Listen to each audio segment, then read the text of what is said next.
What's up, guys? Andre here with a very special guest being my dad, one of the OG Game Explain members in a way, the OG boss who kicked my ass into gear, who made a cameo appearance in our 500,000 subscriber special, so go check that out if you haven't already. It's from a few years ago, so it's in our backlog somewhere.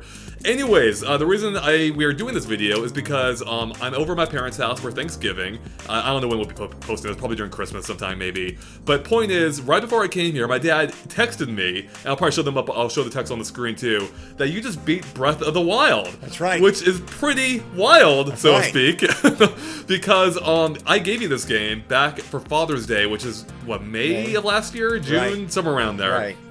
And you've been playing this game almost every day since then, That's I think. right. Yeah. You put thousands of hours into this game, far more than I have myself, across multiple save files, but only now have you truly actually finished the game, because you were hung up on the camel divine beast, I forget its actual name, for the longest time. You gave up on it, essentially. And so because of that, you never bothered with Ganon. But then a few days ago, just before I came down, you texted me like, hey, I beat the camel. And then, like, the next day, you're like, hey, I beat the big boy at Ganon's castle. I'm like, holy crap, really? So I thought it'd be fun for us to sit down and talk about your experience with the game, because your background in gaming is quite different from my own, obviously.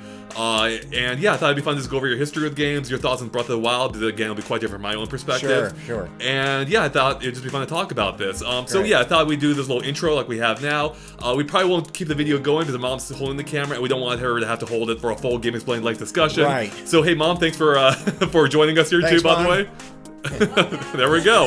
Alright, so I think we'll go to the audio only portion. I'll probably have gameplay in the background. And yeah, so let's get talking about Breath of the Wild. Okay, excellent. You ready? I'm ready. Let's do this. All right. Open your eyes.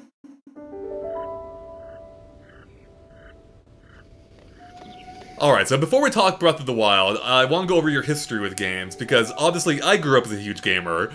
I think you can remember me playing games all the time, in my bedroom. You start like when you're 5 years old. Yeah, that's right. Yeah, as soon as I think it popped out with an NES controller in my hands, actually. Now you, however, though, you didn't play, I mean, I think you played maybe arcade games, right? But you never really played too many games at home. But did you play games much when you were younger? Or? Yeah, but those games at that time, Andre, were really very basic, like a ping pong game. Nothing complex like they have, today. So did you play those on your computer, though, or in the arcade? No, computer. Right. Going a bit later, though, obviously you guys bought me my NES when I was younger. Right. Did you ever play that much, do you remember, with me? Or, I do remember, I do have memories of us, playing some Super Mario Brothers early on. We would play two-player, and I don't think you ever got too far in the game. No, you're right, I didn't. Do you remember playing that, though? Yes. Yeah. And I did not go very far. Right. And that's when I decided to hang up my spurs and say, hell with this. Did you ever want to, play the games more, or did you usually, whatever you saw me play, did you get your fill of them? No, I didn't have really a great interest in playing any of the games. I was great for you kids. Right. But I was fine not playing. Perhaps as maybe a counterexample, or something that did catch some of your interest, would be, I think, Mario 64. I remember even before I had the game, I remember you came home one day, I guess I just got home from school, and you'd seen the game at Target, I think. And I remember you were explaining to me, how impressive you found the game to be at the time. Well, it was at that time, that was groundbreaking. That was in three-dimensional format. That was totally new to the gaming industry. Right. You remember the characters were, let's say, in hexagon, maybe. Yeah, polygons. Polygons. But what you could do in that game, that three-dimensional movement, that was incredible. That was amazing. That was on the news. And that was fun for me to play a little bit with it. I was not good, of course. I mean, I would just make Mario jump in the air. That was about it. Because this is actually the time when games really started to get more complex. You had the control stick with Nintendo 64. You had multiple buttons. On the 64, you had 6 buttons right next to each other, plus a shoulder buttons, the trigger underneath. It was getting complicated at this time. Hence why he did not play. Exactly. So that gets us to the Wii era, which I think is probably the first time that both you and Mom really started to play games at all. Because it was simple. I'm trying to remember how it went down. I think you guys played the Wii at my place. But yeah, I think you guys really latched on to Wii Sports. This is really fun. It's simple. Yes. And I remember you guys would play it pretty frequently at your own house. And you'd have friends over, played with your own friends, and even I think our grandparents. We got the whole family in on the Wii Sports. I would say it was ideal for older people. That have never played games in their life. I would say the Wii made it very easy for people to play. Right. Just to not much in buttons to remember. Yeah. You wave the wand, so yeah, it was really great format for Mom and I. Yeah, I mean, that was the genius of the Wii. Like, it made gaming, which is complex, into a simpler language for people to understand. Like, hey, you know how to swing your arm? Yeah, do that. Right. However, at the time, for the most part, like, it was mostly just Wii Sports you guys were playing, right? Right. Like, because even, I mean, there were a lot of hardcore games on the Wii, but even those were, largely, they were still, like, more complicated. Right. But even though they were simpler in some ways, they were still kind of complicated, and they had the intimidation factor.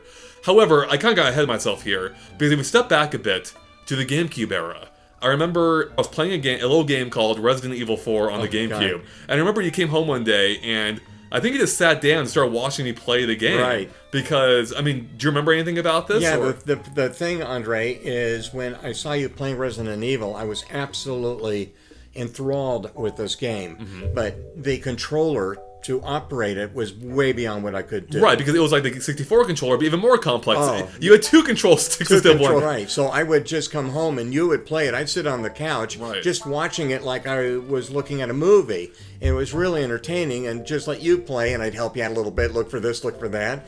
But I couldn't play it. Right. Yeah, I remember you were like my backseat driver. You were like pointing out things in the environment. Right. So what was it about Resident Evil 4 that spoke to you? Because, I mean, you'd watch me play games every now and then, but nothing like Resident Evil. Like, there was a point where I remember, I think you pretty much banned me from playing unless you were home to watch. I remember that.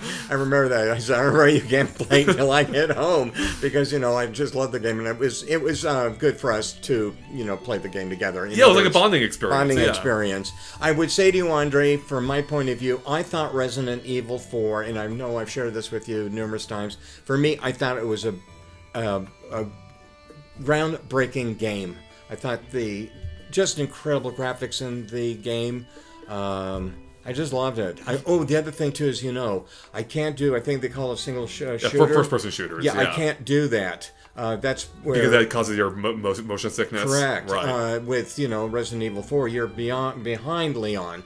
The characters. Right. Which made it quite enjoyable for me to be in the audience with you to look at it. Yeah, because it did feel more like a movie, right? Like it was almost like a cinematic experience. You were also seeing my reactions to the game. Right. And what's funny is, like, I've heard people, like, some people who are, like, hardcore Resident Evil fans, some of them consider Resident Evil 4 is a point where the franchise, like, went in a different direction, which is true. Right. But a lot of people think Resident Evil 4 isn't that scary. I'm like, what are you talking about? That game terrified me. It did. It terrified me too. Yeah, like, I remember, there were multiple moments that that scared the crap out of me. Yeah. So anyways, you watched me play Resident Evil 4. You really enjoyed watching me play. Yeah. And then when we got the Wii, and you guys were playing the Wii and enjoying it on Wii, with Wii Sports, and then Capcom announced Resident Evil 4 was coming to the Wii. And I'm like, you know what? I wonder if my dad could play this. Right. Because it's still, it is a more complicated game. Right. But they did take advantage of the Wii's simpler mechanics, like how you could point where you wanted to aim. Or instead of, like having a button for the knife, you would just swing the Wii remote to use your knife. Yes. So yeah, I thought maybe it might be a good middle ground for you. So I remember I bought you the game, and I'm like, all right, Dad, we're gonna sit you down, see if you can get used to this.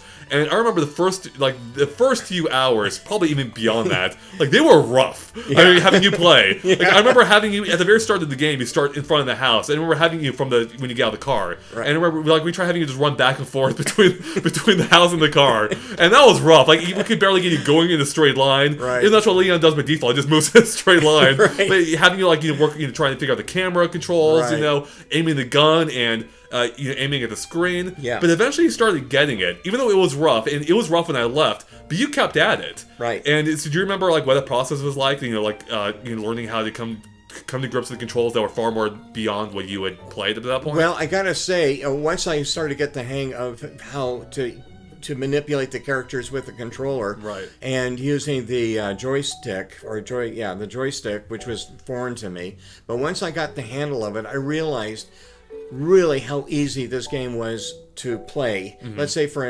individuals of my age that aren't used to or never played. And bottom line, I thought it was, once you got the hang of it, it was easy. Right. So, no, getting the hang of the part took a few months, though, I think. Yeah, to really get proficient at it. Yeah. But I knew enough starting it. I probably got clobbered a lot, but at least it was fun. Was it frustrating for you to get clobbered constantly? To ever think that you might not be able to get good enough with the control? Did that ever cross your mind? No, I just kept at it. I enjoyed the game so much. Yeah.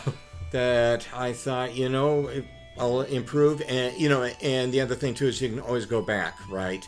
You click back, depending how deep you went in the game, you can start all over again, save a file, go back, and then just doing that, you really improve your skill level. Right. So. Yeah, because I think at this point now, you play the game far more than I ever have. Because you play this game almost non-stop for 10 years. 10 years, yeah, exactly. 10 years. Oh, yeah, you love this game. You love Resident Evil. Yeah, well, not just that, true, Andre. After I won the game, you get the improvements in weapons, and like the laser, best term I can give it, is the laser gun, right? Yeah. And by using that, I went now through the game to look for tricks. Right. Tricks that I'm sure most players aren't aware you can do. Yeah, and you've taught me things over the years, like things I didn't even know, or like strategies you picked up. Right. Yeah. Right. And so that was the enjoyment of the game for me. Right.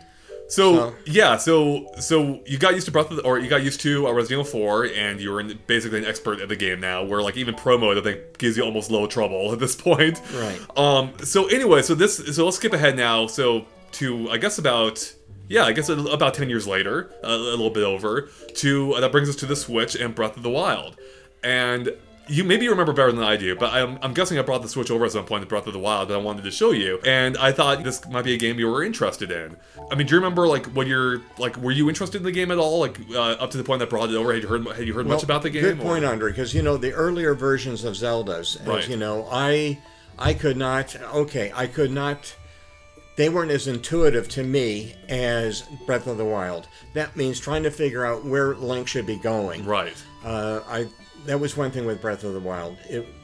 You could see where you needed to move Link along, which I enjoyed, and the environment and I thought the graphics were wonderful. Yeah, I mean the game it's quite the looker. It is. So I think right. So I remember introducing you to Breath of the Wild, and again there we had it reminded me of going back to Resident Evil 4 a little bit with that, because we're dealing now with a game of similar complexity to Resident Evil, but I would say even more so. Oh yeah. Particularly the fact with this game you do have to deal with two control sticks. You have the camera controls, the primary controls. You're swapping all kinds of inventory constantly. Right. There's infinite options for you available at any moment to do. So yeah, so getting used to it, it was. I think it went quicker than Resident Evil, but it did remind me a little bit of those early baby steps with Resident Evil, getting you used to the controls. Oh yeah. But I think so when you first started playing it, what was your initial experience with the game like? I mean, you touched on already how the openness made it a little bit easier for you, but yeah, I mean, I guess you remember what your early feelings were like were you just enraptured by the experience, and that's what pushed you forward to get better at it? Or? Well, true. When I first got the Switch from you, which I thought was a great Father's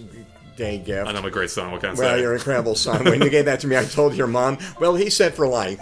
So, and then you got me Breath of the Wild. And of course, I'm a little leery I loved the game. I went, oh my God, am I going to be able to handle this? Yeah, it's a hardcore game. Hardcore. Yeah. Well, not just for your dad to learn all the buttons and the camera movement, which was somewhat foreign to me. Right. This is the big thing for you, because that's something you didn't have to do in Resident Evil. No. The camera's always behind you. Right. So, yeah. Right. So that was new for me. And then learn which, and I know you said, Dad, you'll eventually get the hang of this, and you were right. But learning to remember what each button's function was, that, because there's 1, 2, 3, 4, 5, 6, 7, 8. Yeah, a lot of buttons. And then there's 8. You can click the sticks in. Right. Yeah, click the sticks in. There is a lot to remember. So, yeah, it was very frustrating starting off with this game. Well, if it helps, I still get some of the quick buttons confused to equip inventory. Right. I'll want to equip a shield by go to my sword or something. Right. So, yeah. So I can totally see that. Right. So I think you kind of touched on something earlier with, I think, part of the reason why where you compared to previous Zeldas. Because obviously one of the big things about Breath of the Wild, or really the big thing about it, is this is a very different style of Zelda. A lot of the fundamentals of Zelda are there, but they also changed so much about the game. And a large part of that is, with past games, it was a very linear experience. And people enjoy that. Ocarina of Time was a very linear game, and that's considered to be one of the best games of all time. However, after over a dozen Zelda games in that style, Nintendo decided to switch things up with Breath of the Wild. And what they did in this case is they blew off the doors of it being a linear game, made it completely open. We can literally do almost whatever you want. You see something in the distance, you can go there. Right. Really, the only part of the game that's gated in that way is when you start off in the plateau, where you have to do the 4 initial shrines. Right. But once you get past that point, which is the tutorial area, really, you can go wherever you want. Right. Nothing's off limits. No. So do you think, is that part of what made it easier for you, in that, like, if you got stomped somewhere, you can just go elsewhere, you know? Right. Sure, if I encountered something that I thought was too challenging, right, I'd say the heck with it. Even where Mario, the plateau, even in that section, it was amazing to me. The landscape was phenomenal. What you could do just running around, even if you didn't mess around with the shrines or anything. But the game eventually tells you, at least get this tower up. Right, yeah, so exactly. You got to get the tower up. And from that, but you're right. Once you've done the first section of it, you're pretty much, the world is incredible. I mean, it's a huge environment. Oh, there's still parts of the world I'm pretty sure I haven't seen yet, yeah. I mean, for your dad, even going up in the mountain ranges, holy smokes. Just today you were in the, I forget what the village is called, in that little seaside village, in the ocean, the village near the ocean on the east side. Right. And I was commenting to you how that's a village I didn't even find until after I beat the game. I had no idea that village existed until after I finished the game. Right, so. and sharing that with me, that's really interesting. Yeah. Do you remember the moment when you got the hang glider and when you first started flying off the Great Plateau? Like, do you remember, like, was that special to you? Oh, that was great. No, I realized that was a tool that you definitely needed for this game to really move you along, because the area is so huge that you need the parachute or the glider to move you quickly, right? Through areas, and so I really enjoyed getting that. What's really interesting too is I've been calling the game an open world game, and Nintendo themselves have been calling it an open air game, which gives you the idea, evokes the idea of an open world. But their whole idea is the fact that you're not just on the ground. Like, you're climbing mountains, you're gliding from mountain to mountain, like you're in the air all the time. Like, this game really... So, I mean, Zelda Breath of the Wild isn't the first open world game. There have been plenty of them.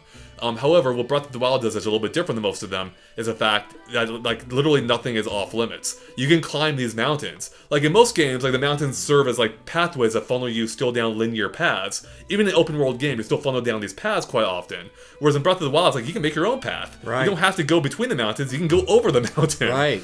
And that's something that I think everyone does, but I think you yourself quite enjoyed that process, right? Absolutely. Yeah, and the game also, like today, you and I were playing in the camel again. Remember moving that electronic thing to make the bridge go up, the bridge up and down, and we discussed 3 different ideas to do this function, but you find that in this game there's a lot of flexibility for solving these puzzles. Right. They may not necessarily have to do it the way they designed for you to do it. There right. are other ways to, So the method you showed me is, at one point there's like a lever on the ground you have to move, or a lever you have to move at a certain point to connect it to like an electrical thing to raise a bridge. Right. But you have to time it. I forget exactly the mechanics of it, but you have to time it right. And it was a method you showed me for how you did it, was you put a bomb behind it and blasted it, and that blasted in position while giving you enough time to run to the end of it. To the end of right. it. Yeah. But another method you could have used is you could have frozen it and then hit it a few times with your sword. That would cause it to move. Correct. And then I'm sure there's even more methods. Yeah. So that's a crazy thing about the game. It's open not just in the macro sense of having a giant world to explore, but even in the micro sense of having these individual puzzles,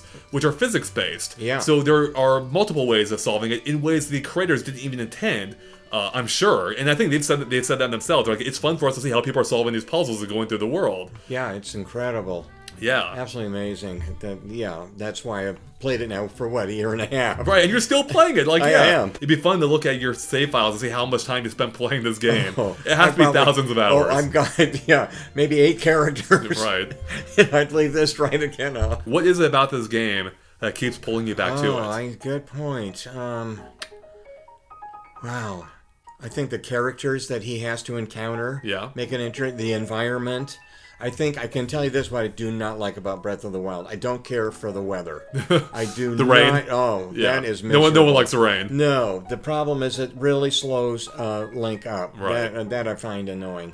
So maybe that's hitting on the point here. So So with the rain, it basically makes it impossible to climb the mountains. Right. So it kind of really limits your options in how you can travel. Like you have to stick to the ground. Yeah. And that's actually more closer to how most open world games are. Like you're stuck on the ground for the most part. Right. Where you have to climb, or if you climb a mountain, it's along like a set path. Yeah. So is it the openness that really?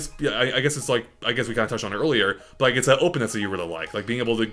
Climb mountains or... The openness of it, the fact, let's say, you get tired of being in one region, that you can... Link can go from one shrine or from... He can jump shrine to shrine through the worlds. Trying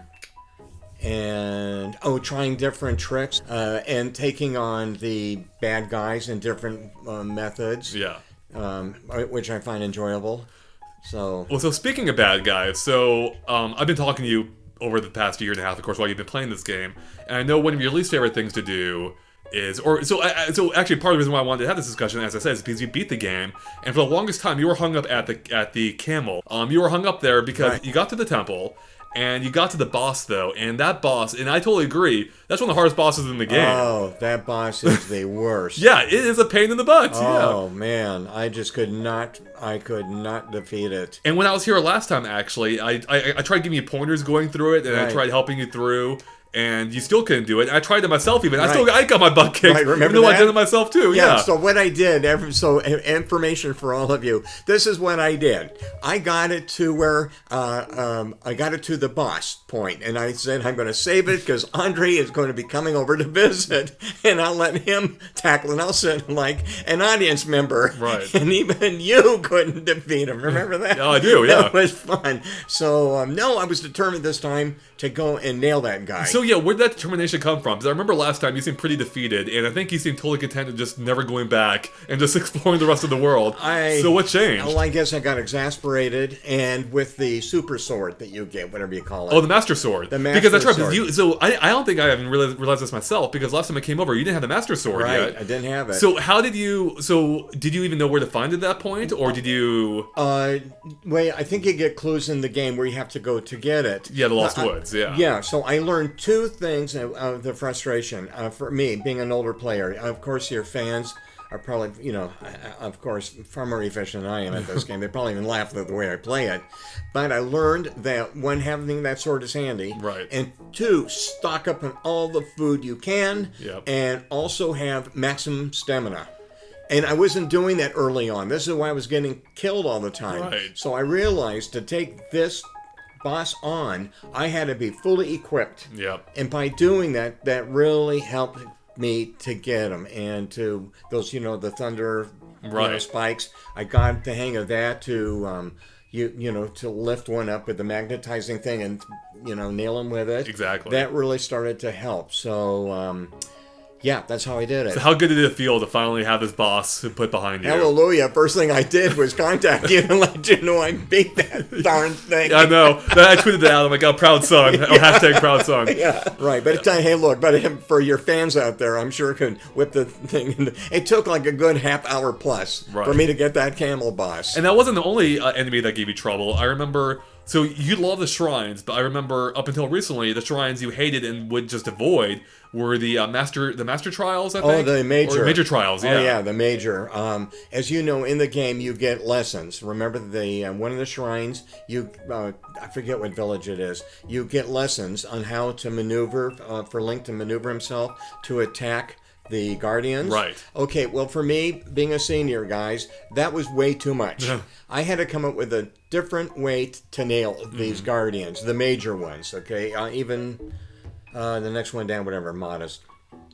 So I relied on stocking up on all my arrows. That means the electric ones, the lightning ones, the bomb, the frozen ice arrows, and using the runes. Yeah, the runes. Yeah, there we go. Yeah, the one that freezes the motion of a character. Right. I would do that. Freeze the thing. Yeah, and be able to get far enough away from it, and then just when it came out, start nailing it with my electric arrows. Right into the eye section of it. Yeah. You keep that up for me.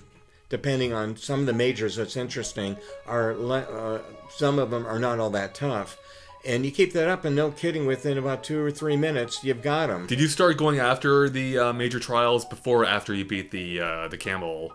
No, good point. Let me think here. Good one. No, believe it or not, I was able to at practice, I was able to go and take out the majors. I could do that. Before you did the camel? Before I did the camel. Is that what gave you like the thought that maybe you could take on the camel now finally? Yes, I thought, if you did this, then, let's see what we can do to take on this camel. Right. Right. I remember talking to you before, because I used to ask you, like, hey, do you think you'll ever beat the game? I'm like, yeah, I just have fun, playing around, doing whatever. Right. So after you beat the camel, what was your thought? I was like, I'm going to go, you texted me, like, I'm going to go take on the big boy now at the castle. I was determined. So the following day, I thought, I've got to do this. So I stocked up again on everything I had, the food, everything. And when I went in, well, then, with the help of the, the camel, the bird, and, when they shoot the lasers, rays, they diminish his power by half. Right. So that starts. So taking him on until he got into the fiery stage was not that bad. Boy, when he got to that point, I didn't think I was going to defeat him. Yeah, but so how did you pull it off? Well, I just hung in there. Had my shield to shoot back at him. The ray that he kicks out, that most certainly helped. And I would say it took me like a half hour to win that part. Yeah, I was exhausted. Yeah, I believe it. But I did it. So were you surprised when you beat him, or when you thought you beat him, that you weren't done yet? That there was still more? Oh man, I thought, hot dog, I'm done. No, that bull comes up. Wow, he was intimidating. Right? Yeah, the big giant guy. I thought, this is going to really be difficult. But it turns out I felt that character was easy to take on, because you're furnished the weapon at that point, the bow and the arrows for it. Right. So you just have to run along and hit the targets on the creature. Yep. And the last one, of course, is the one where you for me anyway, I flew, up to hit the eye within the forehead of the character. And no kidding, Andre. And the reason why I decided I better take this bull on, and I'm going to refer to it as a bull. And if I didn't take this thing on, I thought, oh my God, is the game going to force me to start all over again back in that castle? Right? Yeah. And I got to hang in there. That's the only inspiration you need, right? All right. So that really, I said, you've got to do this. Right. Yeah. Yeah. I wonder too. Also, I should mention is the fact that whole battle is kind of like right in your wheelhouse, because the bow and arrow is by far, I think, your favorite weapon of choice in the game. Absolutely, my favorite weapon. I guess it's more like Resident Evil 4 that way. Right, it's like a shooter. Right, it's correct. I don't have to get in their face and put all that energy with the sword. You keep your distance. Keep your distance. That's, I would say, was the beauty of the bow and arrow for me. I think too, they also intentionally designed it, like, as you mentioned, you found it a little bit easier. Right. I think that also is by design. I think they wanted to feel good when you beat it. Like, I don't think the developers want you to have gone through the first part of the battle and then fall all the way back, have to redo it, right? Right. So I'm sure they designed so it feels good when you beat the boss. Right. So yeah, so how was it like actually beating the game for you? Like, this is your first, like your second hardcore game you've beaten, being Resident Evil 4, now Zelda. Right. A massive open world game, your first true Zelda game you've beaten. Right. What did you think of that? What was that like? Great relief. I finally won this thing after a year and a half. I went, hot dog. So of course I contacted you right away. You did. Right after I said, I won this thing. I was blown away too. It was like a day later. Yeah, I'm like, I remember what? that. Yep, I was determined to win this game. So now that I've won it, I'm now going back. I'll probably start again. Start all over from the start. Well, hey, this might be a good time to tell you about the DLC you can play now. Yes. Now that you've beaten all 4 temples, or all 4 divine beasts. Right. So a couple things. For one, there's new, I think I was telling you about this before, there's new story elements, new shrines. There's also the motorcycle you get. Right, I saw you with that. Which is pretty fun. Right. And then also, there's actually a new hard mode too. So if you want to start the game over, you can start off in hard mode. And that makes it even more challenging for you. So, that means all the characters probably be harder to defeat. Get this. So your favorite enemy, I think, and I'm saying that loosely, the Lynels. So get this. There's one on the plateau Wow. Yeah. Okay. And remember, you have like no abilities at this point. I have no ability. Yeah. I went, okay, for the fans of Game Explained, I have absolutely no way of beating that horse. So I discovered how to do it. When you get the ancient arrows, those arrows take him out. Poof, he's gone. Right. So thank God for those arrows, because there was no way. I tried. There was no way I could do it. I get really excited. I get all my guys. I start forgetting what buttons do what. Right. I still remember when we were teaching you Resident Evil 4. Like when you started to get it. Like I mean, when you first started to get it, I could see like it was making sense for you. Right. But as soon as it got into like an action focused, it's like anything that caused your adrenaline to go up. Right. After you turned into like a shaky mess. Right. Like they put the pointers flying over the screen. I still remember that. Yeah. And so you've got a lot better about it. Yeah. But I think like even with Breath of the Wild, it started coming back a little bit. Right. Where, like it gets harder for you to play. Harder. Yeah. So so some of these bosses, I realized I don't have the talent to take them on. Well, clearly you've proven otherwise, though. You've taken them on. Well, except for the horse. I realized that particular boss is way beyond... That's your next challenge. Yeah, so well, I if don't you know. made it this far, I think... I don't know, André. I think that horse is beyond my skill level. So, yeah. So looking back at the thousands of hours you spent with this game, what are your standout moments? Well, there are some shrines that I really like playing. Their puzzles are really interesting and challenging. Yeah. I tell you, the horses to me are a waste of time. They are all over riding the the map. horses. Oh, riding the horse. Forget it. They were a waste of time. So. Oh, actually, real quick, we have a little story about this though. Right. Because you when you first got your horse. Oh yeah. I think maybe you can tell this. Maybe you should tell the story. Well, what happened? I don't know where I was. I went with this horse over a bridge, and it got stuck like in water. I have no idea where in the game it was. I couldn't get the horse out, Right. and I was. This is going to sound nuts, but I had an emotional connection with that horse that I couldn't stand the fact I was going to leave it, Right. thinking that it was going to die there, right? So I call André up about it, and he assures me, don't worry, you're going to find it at a stable. I went, oh, great. But I realized, the heck with the horses, I'll just walk. Yeah, and I don't blame you though. I mean, I think that's part of the brilliance, at least in how like you get a horse. Like you have to earn. Like there's a whole process for getting to a horse. Like you have to sneak up on it. You have to tame it, right? Yeah. So like you kind of bond with it, and then you name it as well, right? And yeah, even if it ends up you don't need them too much in the game, like, you do have that attachment to them at least early on. So. Absolutely. So so I realized I'm not going to mess with the horses. Right. So. I was better off on foot and with the glider. Yeah. Yeah. So any favorite areas of the world for you that you like to explore, or like missions, things to take on? Yeah. I found the mountain range, the one that is behind the bird. Best way I can describe the bird. Okay, the mountain range, I don't know what you call it. Is it where the Hebrew mountain range? Right. Okay, I forget what, right behind or near the, I think it's the Hebrew Tower. That is interesting in that you can fly from it and go to the, what was the shrine? The hidden temple or something. You can fly from that.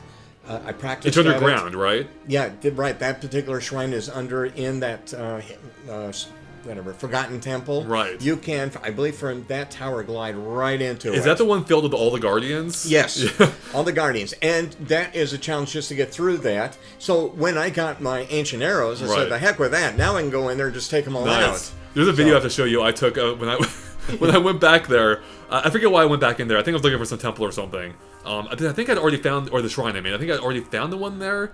And I forget. I went back in there for some reason, and I just got lit up. Like poor Link was just getting annihilated by lasers on all sides. And I have to show you this video. This poor guy is getting shot by 100 lasers. He's being flown. He's like being knocked all over the place. He doesn't stand a chance. Bro, no. I mean, it's a miracle to get through it. Right. But I got through it. So I think and so once you get in that temple, you don't have to go back out. You can just you know. Something else I remember you liking a lot were the mazes. You really like the mazes in the game, right? Yeah, let's see. Gosh, there's one. It's, hang on. It's the Moog Latin Shrine. It's the one there are swings in it. Boy, that was a difficult one. Link has got to get on the first swing and get himself swung up to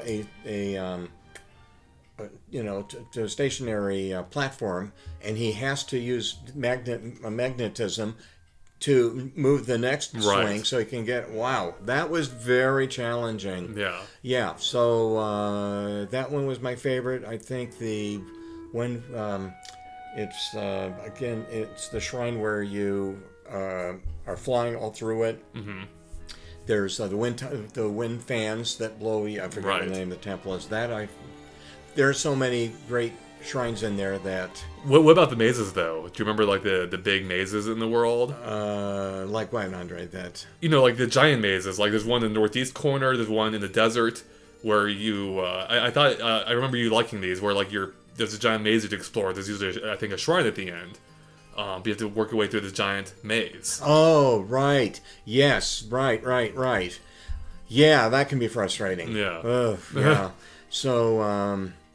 This is why I also learned on some of these towers that have a nasty villains at the base. Right. That some of them, I realized I can just climb up a mountain high enough and just glide to the tower and not have to deal with these guys. Right. So I use those tricks. What do you think of the towers, by the way? Because I remember like some of them early on, at least, definitely give you trouble. Like.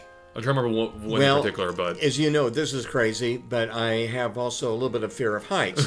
So this is nuts, but Link going up, getting him down the tower, well, it was a little spooky. I thought, I'm going to... Now that I know better, I literally climbed down from platform to platform, now realizing you can just jump Link, from one platform. And so... Well, so this is the first one that you're talking about, because you can glide off the others. Right. But the first one you can't glide off of, no, the first one. Right. Yeah, once that was in the very beginning of the game. Yeah. And then also the frustration in the land trying to get the pigs or the hogs with regular arrows. I forget it. They just wouldn't drop dead for me. Unless you use the ice arrows. That did the trick. Yeah. So it's things like that, Right.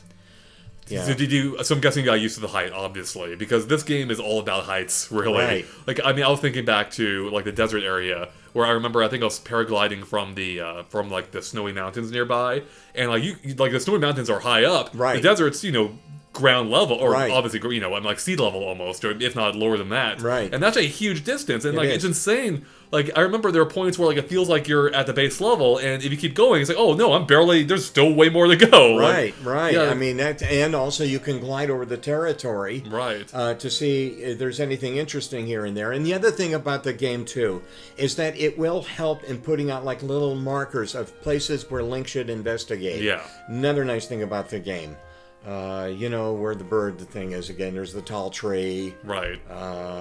In the desert, if you look at one of the mountains, there's a thing there to go to. The target that you have to hit with the shock arrow. Right. To get the shrine to come up. Yeah. So yeah, that was another thing I noticed in the game. But this game is so amazing. The territory is so incredible that I probably would have to play it this time to spend a lot more exploring because it is immense. Yeah, it's huge. And trying to remember where you are and what bridge you were on. Are you still finding new areas too in the game? Oh yeah. New areas. The rock, those rock caves that got the boulders, and you blow them with your bomb. Right, and there's something behind treasure them. inside. Oh, I'm sure there's more that I haven't found. Oh yeah. There's rock formations that have the jewels in them. God knows how many I haven't even seen. Right. The rivers. I mean, it's just this is endless. Unbelievable. Yeah, it really is. So now that you've beaten Breath of the Wild, is it everything you hoped it would be? Like when you first started, is it everything you wanted? Oh yeah. I mean, just starting off, of course, in the game, I thought, wow, this is really overwhelming. Yeah. Oh, man. That's why I was able to play it for a year and a half. Right. I was enjoying it so much, André, that I didn't even care if I didn't win. Right, that's right. I didn't care if I didn't get the major tower shrines. I didn't care if I didn't get the end of the game. I just found it so enjoyable. I'm willing, let me just start this thing again. Yeah. So, and you started multiple save files from the beginning and just started exploring again. Oh, yeah. Or play over the files I had. Exactly. Start all over again. So here's a question for you then. Obviously, you love Breath of the Wild. You still love it. You're having a great time even now. Right. You're just replaying parts of it and discovering new areas. But if they were to make a Breath of the Wild 2 or a sequel of some kind, what would you hope from it? Do you have any thoughts for what you any areas you think they could improve, or anything you would want to see from the next game? Well, what I'd like to see is, you fans of the game, there are some shrines in there that don't have any puzzles. Once you've accomplished something, let's say, to the exterior of the shrine, almost in all cases, when you go in, it's already been done. They treated that as like the puzzle. That's right, correct. Yeah. It would be nice to have the puzzle, and still additional puzzles within the shrine. All right. Get rid of the rain. Get rid of those nasty horses. Whatever they the ones I can't handle. Do you know the blue things, the big blue bubble things that pop up? Yeah, the what do you call God, I forget their names too. Oh, those are annoying. Don't even put them in the game. Get rid of those. And then, the other annoying thing are the skeleton characters that jump out of the ground. Right. I find them absolutely annoying. I'm on a mission, and the darn things pop up. Now I've got to get them out of my way. It kind of slows me down. I get a little irritated by it. So it sounds like it sounds like you basically want the core structure of the game though to stay the same. Like do you want like another giant world to explore? Oh sure. Yeah. Oh yeah, I'd look forward to a Zelda.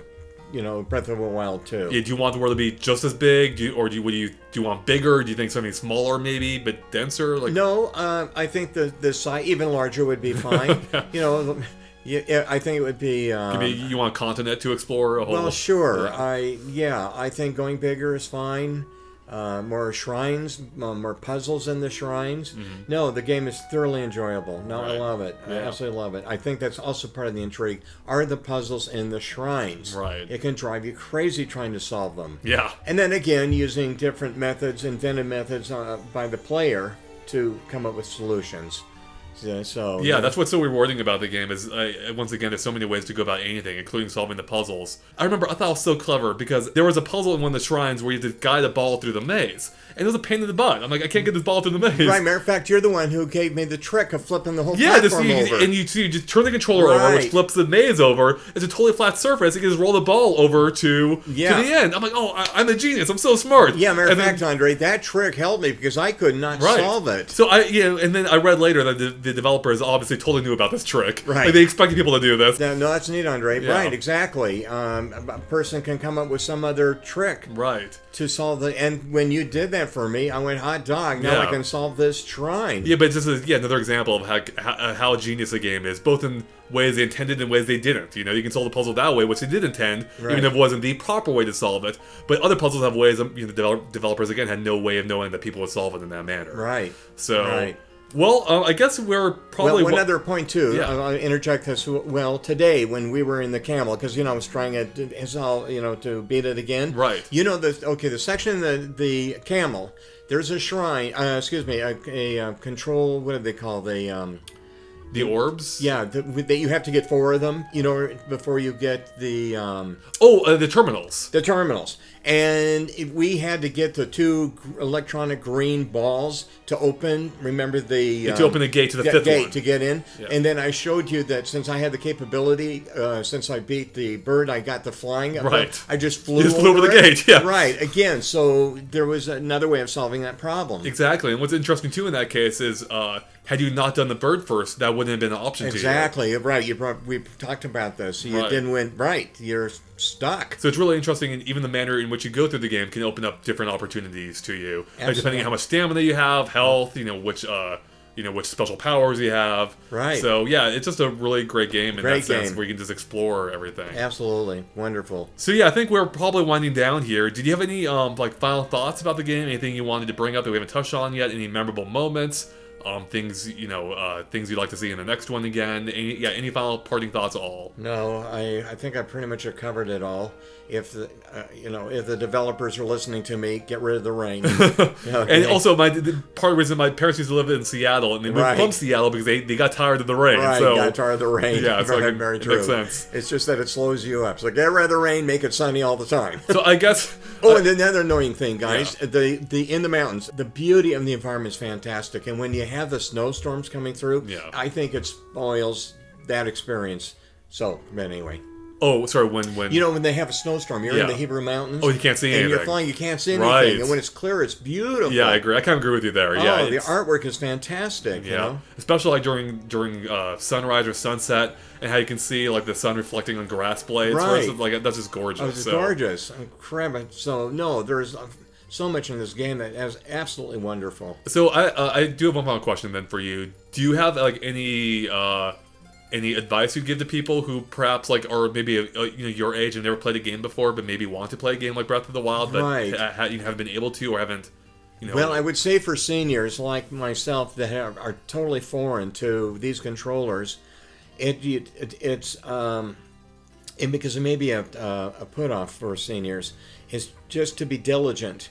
And because, and depending on the game, here's the other thing. Depending on the game that you get, the buttons now are reassigned for other functions. Right. You got used to it for this game. Now the poor senior citizen's got to learn it for this game. Totally different than the game, exactly. Okay. That means now, again, it's not like you young players that, this is natural. Right.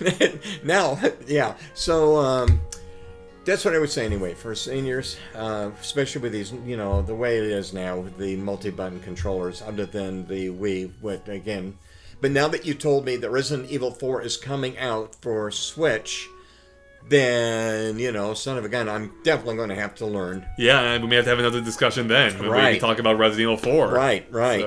So, yeah. And then, of course, André being the great, wonderful son he is, I found that the controllers that came with the Switch were a little bit too sensitive for me. So you got me the Pro. The Pro controller. The Pro controller, which I found much easier for me to use, so I rely on it. But you'll still play handheld, though, occasionally, right? Which uses the Joy-Cons. Sure. I mean, if we're playing a game that's simple, that's just done the way Joy-Cons, no problem, right? I can do that. But if it goes too nuts, Joy-Cons and a bunch of buttons to push, right? Again, I'd have to learn. Yeah. So. Yeah, but I mean, you play Breath of the Wild though in handheld form though, right? And you still use the Joy-Cons then. Oh yeah. Well, okay, good point too. On some of these puzzles, the flipping decks over or flipping, some of these puzzles, the motion controls. I realized that using the Pro controller, you actually have to get the Joy-Cons. Yeah, it's easier. It's a little bit tricky when you're moving the system with the screen on it that you're trying to look at. Yeah, because I'll have the Pro and I'm like... You got upside down. My head upside down. Yeah, you can't see my dad gesturing right now, but he's got the switch behind him trying to maneuver the platform. Exactly. Yeah, so, in those instances, but since, it's virtually the same as the Pro controller. So now that you've tackled 2 hardcore games, do you feel inspired to play any others? Are there any others that looked interesting to you out there that you'd want to try?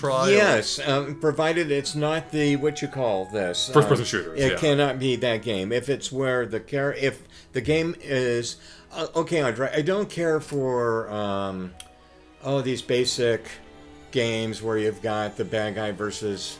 I don't know how to put it. There's a lot of these games which I don't find interesting. I don't know, I forget some of them that I just didn't gravitate. Mm-hmm. The game itself would have to really interest me. Right. For me to go ahead and dedicate myself to learn how to control it. Right, yeah. So Resident Evil 4 spoke to you because it was, an intense, Hollywood or cinematic style game, I would say. Right. Breath of the Wild spoke to you because of its, open-ended gameplay. Right. Right, so you kind of need something that connects with you in some way. Correct. Yeah, because there are other open world games you could try, there's Assassin's Creed, for instance. Unfortunately, they're not on Switch. Most of them are on Switch, but there are other open world games similar to Breath of the Wild, not quite the same, But yeah.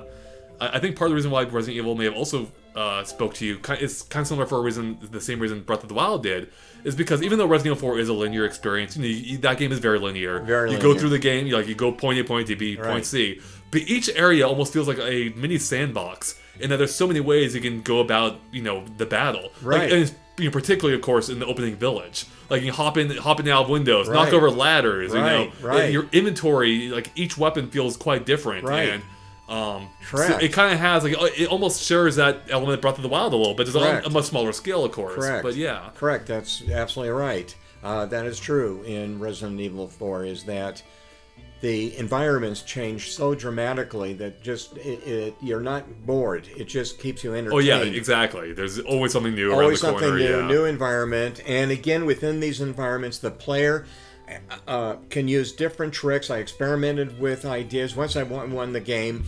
Let's say in the mine, there's a section of the mine in Resident Evil 4 where you can coax the villagers on a drawbridge. Right. Okay, and and hit a bomb or a barrel to blow the bridge up. Things like that you can discover in the game. Yeah. That I just found Resident Evil 4, and then again with Breath of the Wild, it's almost like you have artificial intelligence working within the game. Oh yeah, I mean absolutely. I mean Resident Evil 4 is pretty well renowned at the time for how smart its enemies came across, despite being zombies or not zombies as the game calls them. Right. And Zelda uses something similar too, where the enemies do generally react to what you're doing. One of my few complaints with Zelda is the enemies are very reactive, except when you use magnesis, they don't pay attention to the floating box in front of them at all. Right. Yes, good point. Yeah, which is good because they're not necessarily brain surgeons. Right. Exactly. Right. They're not too smart. Yeah. They're not too smart. So right. Thank God you have some tricks, especially for newcomers. Right. Well, let me try this idea. So I guess finally, what's next for you in Breath of the Wild? Now that you've beaten the game. You already mentioned you might start a new file or something, but do you have any specific goals in mind for what you want to do? Are you going to go hunt down all the Korok seeds in the world, or...? I probably will spend now more time really enjoying the environment. Yeah. I mean, really exploring what these... I mean, wow, you can... To appreciate the team it took to build this world. Yeah. So just spending... I don't even think you can possibly... do it. You'd have to spend so much time within just one environment, studying the whole, and then you keep going on. And will you remember what you discovered when you started? Yeah, right. Like I tell myself, okay, now remember next time you play this particular area's got tons of rocks and jewels and what have you. What happens? You forget where it was. Yeah, totally. Oh yeah. So, but like for example, let's say you need meat. Okay, you need meat right away. You go to the Hebrew Mountains, tons of animals, moose and what have you. You can really stockpile in meat, for example. Yeah. So. Yeah, I that's one thing I wish a game had too, was a cookbook. I can never remember the recipes. Oh, so right. I wish, I think what would be ideal is if, once you learn the recipe, if the game said to do a cookbook, and then it would let you just choose that option. That is a good point. Right. I remember talking to you about this. Yeah. How are you supposed to figure out the recipe with all of the creatures that you find? Yeah, it's a trial and error. Yeah, right. It's trial and error. So I didn't even mess with it. Yeah. I just went really basic. So I have one more final question for you. Yeah. This is a tough one. Yeah. Which is better, Resident Evil 4 or Breath of the Wild? Oh boy, that's a tough one. Oh well, I've got a strong love for Resident Evil 4, as you know. Oh boy, Andre, that's a tough. Well. As far as environment, I would say Breath of the Wild has it over. Plus, in fairness, with stronger computer power. Right, it is 2 generations newer. 2 generations newer. Or 3 generations, yeah. Breath of the Wild, of course, wins there. There's no argument. Yeah. Boy, that is really, really tough. Very tough. They're very different games. Very different games. I would say, okay, let's look at it just from my point of view as a senior, as far as a game that I would say was really well designed for a broad audience. Breath of the Wild, for children to thoroughly enjoy it, where I would deem Resident Evil 4 more geared for adults. Yeah. The older player. Absolutely, yeah, not for young. And I would say from that point of view, I really appreciate Resident Evil 4. So, as a more mature game? More a mature game. Yeah. Yeah, because there's nothing, in my opinion, in Breath of the Wild that would be offensive to parents. Right. In my opinion. I just don't. Yeah, I can't. Yeah, I really can't. There's no blood or anything. No. I mean, when the enemies go flying, there's right. Yeah. So, anyway, I would say they're 2 wonderful games, and I wish it would come out with a wonderful other Resident Evil, because the other, the ones after 4. Yeah. Oh, were not very good. No, yeah. So what you need is I think for you, your ideal game would be Resident Evil 4 in a Breath of the Wild world. Bingo. The giant world. Giant world. Yeah, you got Leon running around. Running around. Exactly. That would be a dream game. So, any developers out there listening to this, you've got it. Yeah. Breath of the Wild environment and Leon in it. There is one game out there made by I believe the same developer as Resident Evil 4 called Evil Dead or the Evil Beyond or something that you may want to check out. So, okay. Yeah. All right. Oh, and I think that's our cue to wrap up here. Right, I guess we're gonna wrap up. So yeah, my mom just got home. The dogs are going crazy. Home and the dogs are not wet. So, Dad, any final thoughts? I think we already covered this, but anything else you want to get out there? No, I'd say, Andre, we've got it. So again, developers, please, Resident Evil. Breath of the Wild environment. Resident Evil with Leon. Yep. That would be a wonderful game. So, how many more hours do you think you have left in you for Zelda? Do you have hundreds of hours left? You're gonna keep playing, you think? Oh, sure. I mean, yeah. I mean, since it's the only game I really have for a Switch that I, enjoy. Right. I'll probably start it again. There we go. Yeah. Hey, and maybe for Christmas I'll get you the DLC, so you have some new shrines. That'd be great. Yeah, there you go. That would be wonderful. All right, and we have another discussion about that after. There you go. All right, and with that, I think we're about done here. So thank you so much for watching, guys. If you liked our discussion, let us know what you thought in the comments below, and let me know if you want to hear more from my dad. We'll have more discussions in the future. Please, if there's any critique, be kind. I'm a senior. Yeah, which means he'll forget about it in a few hours. And with that, we're done here. Thanks for watching, and we'll catch you later. Bye. Bye, fans.